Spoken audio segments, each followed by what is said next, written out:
Well, welcome to La Center Church today. We're glad that you've tuned in to join us, and we hope to share some information about what's going on with our church and some of the things you can anticipate in the future. And I'm Pastor Mike, and this is Pastor Daniel, and we want to give you a real warm welcome.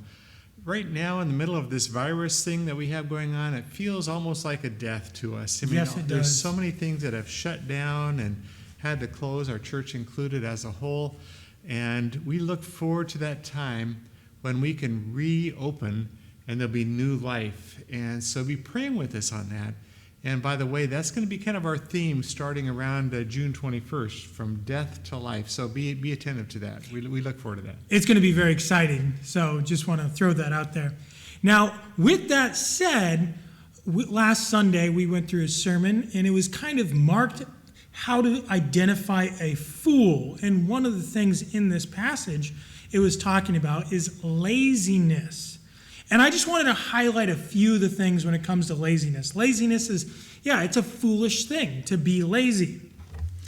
And one of the key verses on that in Ecclesiastes 10 is, through laziness, the rafters sag. Because of idle hands, the house leaks. Obviously, he's speaking about a house and house rafters, but not taking care of minor things are letting the entire thing fall apart. As a really good quote on this would be, an ounce of preparation is worth a pound of cure. Meaning, so many people, because they're putting something off, will wait until the thing is completely ruined rather than taking a little bit of time in the meantime to fix it. And that's a foolish thing. And you had a quote as well? Well, I remember that, what was it? A stitch in time saves nine. And it's a similar kind of quote. Did Ben Franklin say that? I think so, yeah. Anyway, I didn't look that up. I just stole it. Yeah. So I confess that. But in regard to that, we have a lot of stitches around here that need some attention so we can save nine. And so absolutely. If you'd like to give us an hour or two, come on down to the church. We would love to give you an opportunity to serve. And some of it's indoors, so if it's a rainy day, next week's going to be kind of rainy. If it's going to be rainy, come on down. We can show you some things to do, some painting touch-up, things like that. Outside, there's still weeding that needs to happen. And a lot of the banks and areas have been sprayed now, and so a lot of those weeds are died, and we just need to kind of get the dead weeds up and make the place look really good. And with that said, if you're going to do that, grab a buddy, because if it's you and someone else, you're able to do so much more, and you can have a good piece of fellowship while you're working. And so if you're lonely and you need something to do and you're just anxious to do something, call one of your friends and bring them down to the church, and we can have a bunch of fun projects. So we're getting close to reopening, but what can we do right now, Daniel? Well, right now there's actually some pretty cool things that we already have been doing and that we anticipate doing once the weather's a little bit warmer. On the things that we already have been doing is growth groups. So any group, that a Christian or religious group that is larger or less than 100 can gather on the premise. And we were at my premise, and we had our growth group. And we were socially distancing, but it was so much fun. Now, that was outdoors. Completely outdoors. So it got a little cold. I'm not going to lie. My wife was bundled up, and she looked kind of like a burrito. So take your blankets if you need them, your sweatshirts, all that kind of thing. But enjoy fellowship. We need that with one another. Oh, 100%. And you could just see it on everybody's face that they needed this moment. And we do. We need this fellowship. And with that said, so what can we do next? Well, because we can gather outside with the group up to 100, we're thinking about doing an outdoor service on the property. And we're going to wait, obviously, till the weather's a little bit warmer, but we do have that large tent. What is it, 30 by 60? No, it's 20 by 60. We'll probably put up about 20 by 40 to begin with. And we will do it on a sunny Sunday. Mm-hmm. This coming Sunday is going to be rainy, so it's not going to be happening this coming Sunday. Probably the next Sunday might be rainy. So we will let you know as soon as we can when we're going to do a service outdoors. But at that point, everybody can gather. Yes, which is really exciting. And on that same note, on gathering, something that I've been talking to with the youth, and they're craving it so bad. kids are not good alone.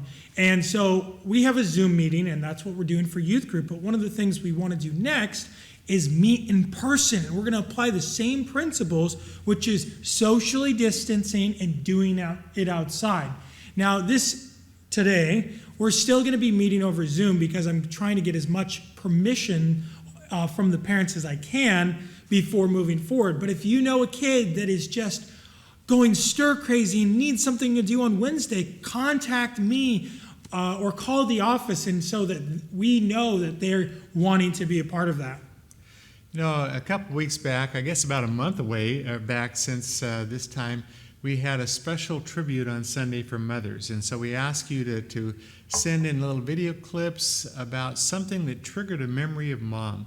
Well, we want to have you do that again for Father's Day. So if you would think about an object or an event that triggers a special memory of your father and what that means to you, and just record a little video clip from your phone, send it to us, and we will put that in with the service on that Sunday, as we want to honor fathers. That's June 21st, so we have a few weeks out, but would you do that for us? And speaking about honoring people, one of the things that we would like to do is honor our graduates.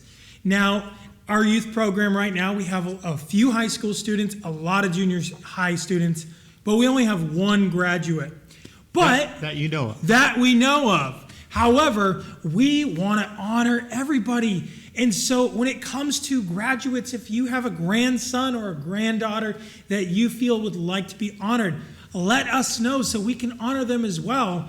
And it's going to be a lot of fun for them, and it's going to be a lot of fun for us to do this. And it's a privilege to kind of bless these kids as they take the first step into adulthood.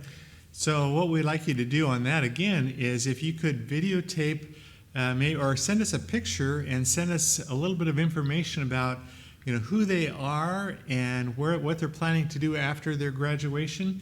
We will incorporate that in the service on June 11th.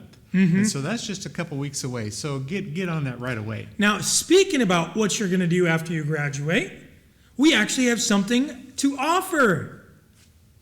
Yay. I am going to be starting, hopefully here soon, once Clark County goes into stage 2, is a young adults Bible study or growth group or gathering. We're going to do multiple things, and a lot of it this summer is going to be just hanging out, going on hikes, going and playing board games, going to the beach, and doing all sorts of fun activities like playing volleyball.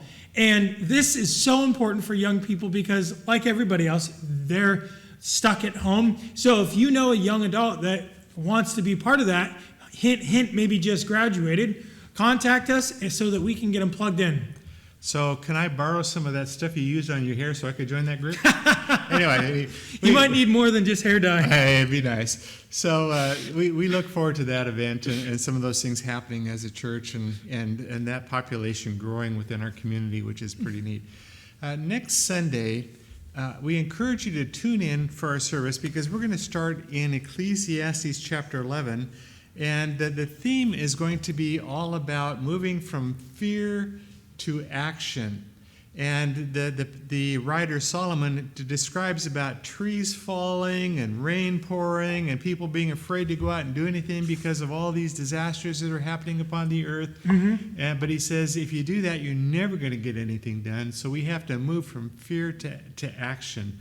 And that's going to be our theme. Of course, that's very applicable to where we are right now because we've been so conditioned with this fear over this virus that we're afraid to do anything. So we need to move past that fear into action. So tune in on Sunday as we tackle Ecclesiastes chapter 11. Can I piggyback off that really quick?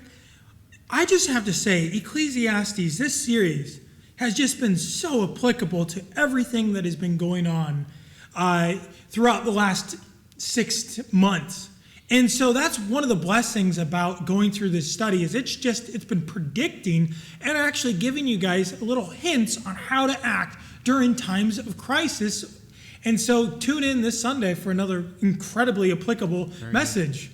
And with that said, we want to say thank you, but I also want to close in prayer, especially for all of the things going on in our nation. Our nation is in great turmoil right now, and I'm going to pray here, but if you can if you guys, while you're at home, do not forget to pray for our nation, for our leaders, just to give them wisdom, and that grace, humility, and forgiveness can reign. And so I'm going to do that. I'm going to pray. Thank you.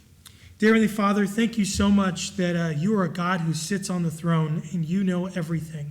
And you are not idle, but you're helping and you're working in the lives of everyone, especially the believers. So Lord, I just pray that you just work in this situation in our country. And Lord, we just pray that just peace and grace can just reign supreme right now, and that our nation can just turn to forgiveness. In your precious name, amen. Thanks for tuning in.